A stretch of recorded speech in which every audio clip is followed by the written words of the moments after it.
Thank you, Mr. Chairman. Thank you, Ranking Member Shelby. Before we get into the modernization of our insurance regulatory system, I do want to just say a couple things about A.I.G, specifically about what has transpired over the weekend on the $165 million bonuses. It was about 6 months ago that Secretary Paulson came into this committee and said that we need some significant money invested in the financial system. Otherwise, we will experience a financial meltdown. There were a lot of very, very difficult decisions that were made over the next few days that many people lost sleep over. A lot of taxpayer dollars were doled out. And there was a lot of discussion about additional compensation, particularly bonuses, to companies who were led down the wrong path, who were on the verge of going bankrupt.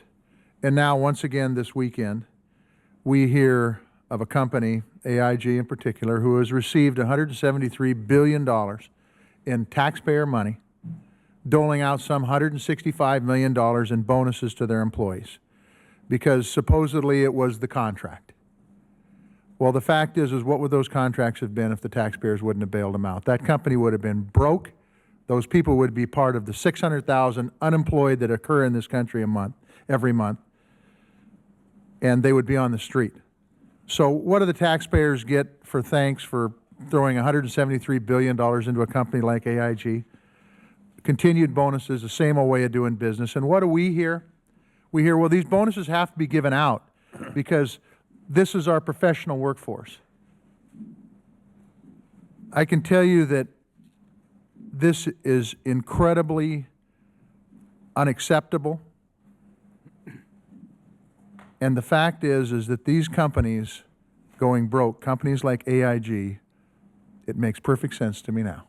If anybody did business like these folks do business, they'd be in the same boat.